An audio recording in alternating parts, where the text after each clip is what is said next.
Ako po kahapon ay hindi ko po alam kung natawa lang ako para humagalpak yata ako ng konti sa tawa. Because there's this one guy na nagsasabi, hindi darating si Jesus sa September 23. Kayo! Kanya, doon sa iba raw na nagde-date setting. Nagde-date setting kayo.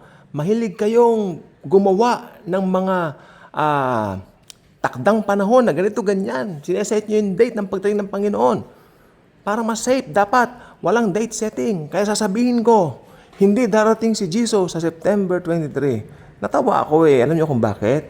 Kasi siya mismo nagde-date setting din. Tingnan ninyo, hindi raw darating si Jesus September 23. Hindi ba? So what I mean is this. The rapture is a mystery. Okay? The rapture is a mystery na ito po ay tinatawag na the day of Christ. No? The day of Christ. Huwag ninyong ipagko-confuse sa day of the Lord. Sapagkat yung day of the Lord, it involves judgment. Therefore, kung anong gusto kong sabihin doon sa day of the Lord, ang day of the Lord, tribulation. But the day of Christ, wow, that's imminent. That's a mystery.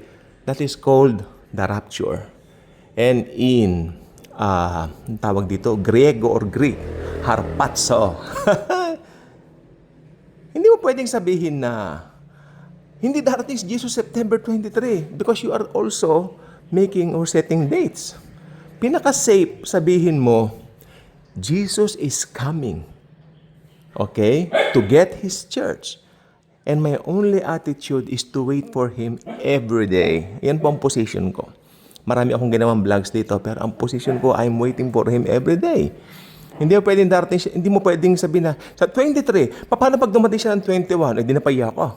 O, di ba? Kaya ang pinakamaganda, since it is a mystery, okay, please go with me sa isang verse. It's in 1 Corinthians chapter 15, okay? Babasahin ko lang po ay verse 51 hanggang 52. Again, 1 Corinthians chapter 15, verses 51 hanggang 52. Behold, sino nagsasalita rito? Si Paul. Behold, I tell you a mystery. We shall not all sleep, but we shall all be changed. In a moment, in the twinkling of an eye, at the last trumpet. For the trumpet will sound, and the dead will be raised imperishable, and we shall be changed. Pag ikaw ay buhay pa at dumating ang Panginoon, you will be changed.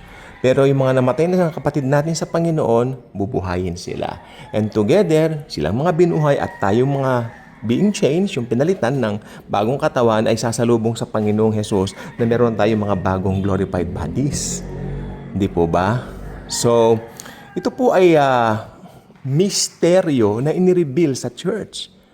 Okay? Hindi ba kayo natutuwa na you are being a Gentile and you are a church? Sapagkat nanampalataya ka sa Panginoong Hesus. Nitong church age, ang sarap pong maligtas nitong church age, mga kaibigan ko at mga kapatid ko. Dahil nakatitiyak tayo, dumating man si Christ, nakahanda na tayo. Hindi yung sasabihin mo, maghahanda ka pa. Nakahanda ka na ever since you got saved, na born again ka. Automatic noon. Kasi kukunin ka ni Christ not in accordance dun sa ginawa mo, but in accordance sa ginawa niya sa cross. It's so simple. It's so dearly simple, my dear brothers and sisters. It's not hard, okay, to understand that. But still, those people who propagate na involve ang works, involve ang ganyan, nakakalungkot po pero hindi nila nauunawaan ang kanilang sinasabi. At itong mga taong ito ang naglilid ng confusion na yung mga verses tungkol sa rapture, ina-apply nila sa tribulation. At yung mga verses naman ng tribulation, ina-apply nila sa rapture. Kaya nagkakaroon ng mixture, nagkakaroon ng kaguluhan. Like Matthew 24, lahat ng yun ay verse, talata yan, kabanata yan para sa tribulation. Ina-apply nila sa rapture. So nagkakaroon po ng gulo. Ang rapture po ay misteryo. Kaya natin to hindi alam dahil ito ay misteryo. Okay? Amen? Pero, syempre, igagalang ko rin po yung paniniwala ng iba. Ako po, talagang mahal ko ang lahat. Ayokong may nakakabangga. Ayokong may nakakabangga, no? Maski anong sinasabi dito, pansinin niyo po, hindi po ako nagko-comment. Tamad ako mag-type. I'm so sorry po. Pero kung maganda naman ang sinasabi, sinasagot ko po. Just like Jesus when he was being brought to the Pharisees, kung hindi importante yung mga pinagsasabi, hindi siya nagsasalita.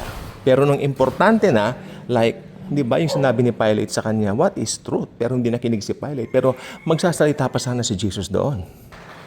Pero tumalikod na si Pilato at tumarap na sa mga tao. Kaya hindi na nabigyan ng chance si Jesus magsalita sa kanya. Kasi may gustong sabihin si Jesus. Jesus only spoke kung importante.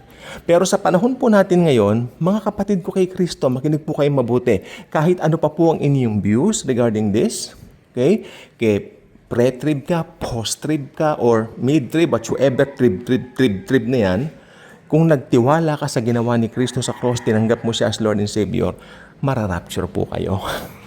Mararapture po kayo. Kahit member kayo ng anong denominations, at importante lang po talaga rito, naniniwala ka na si Jesus lang ang daan sa langit at naniniwala ka na sapat na yung ginawa niya at hindi ka naniniwala sa iyong sariling gawa para maligtas ka. Yun ang sukatan, yun ang basihan para ikaw ay marapture. Okay? So hindi mo ito ipagko-confuse sa mga iba't ibang mga tipong mga naririnig mo, no? Kasi ang importante, every day you are waiting for the Lord. That's my stand. I'm waiting for Jesus today. After 5 seconds na, mamali mo, ginagawa ko ito. O, pumaitaas na tayo. We don't know, but Jesus alone knows. Kaya ito po ang sasabihin ko po sa inyo, expect Jesus every day. Okay? Iba yung nananabik ka sa Panginoon, hindi lang dahil merong mga hyper na may naririnig kang something na sikat o trending sa internet na pinag-uusapan. Dito po sa internet, makinig po kayo. Kung ano yung majority, sometimes nangingibabaw. Amen? Pero not necessarily yan yung truth. Makinig po kayo mabuti. Amen? Kaya ang pinaka-safe, expect Jesus at any time. Yun po ang pinakamaganda. And that's my stand regarding this matter. And I am someone na I don't want to debate anyone. If possible, I would like to agree with anyone. But of course, you cannot do that, no? But as far as I know, isa lang po ang alam ko. Naligtas ako sa dugo ni Kristo at hindi sa gawa ko.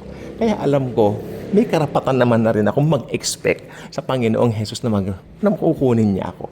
Not because sa ginawa ko, kundi sa ginawa niya. Again, pinagmamalaki ko yung gawa ni Kristo, hindi ang gawa ko. Yan talaga ang sukatan. Pag yan na ang pananampalataya mo, you're on the level of that highest mountain na expectations of Jesus coming, well, you will be raptured along with us also. You will never be left behind. Huwag kang matatakot. May vlogs na po ako tungkol sa mga maleleft behind at kaawawa po sila. Sapagkat doon, mamimili sila between their comfort na pansamantala lang and between Jesus na forever and ever.